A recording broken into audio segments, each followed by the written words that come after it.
Beriktikaf merupakan salah satu cara umat muslim untuk meningkatkan ketakwaan di bulan suci Ramadan, seperti yang dilakukan masyarakat Banda Aceh yang memilih membaca Al-Quran maupun berzikir di Masjid Raya Baitur Rahman.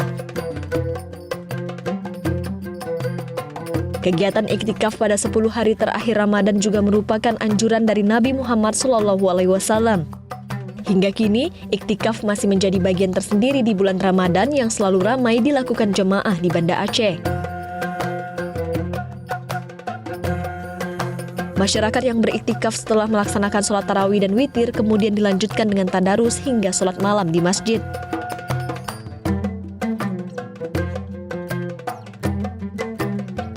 Selain itu, warga juga memanfaatkan momentum Ramadan tahun ini dengan mencari malam kemuliaan dan meningkatkan amal ibadah pada 10 hari terakhir Ramadan 1439 Hijriah.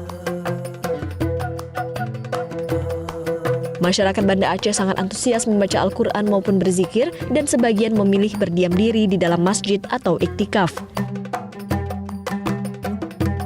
Tak hanya itu, masyarakat yang datang dari berbagai daerah ke Masjid Raya Baitur Rahman juga memanfaatkan halaman masjid sebagai tempat bersantai dan berdiskusi sambil menunggu waktu sahur.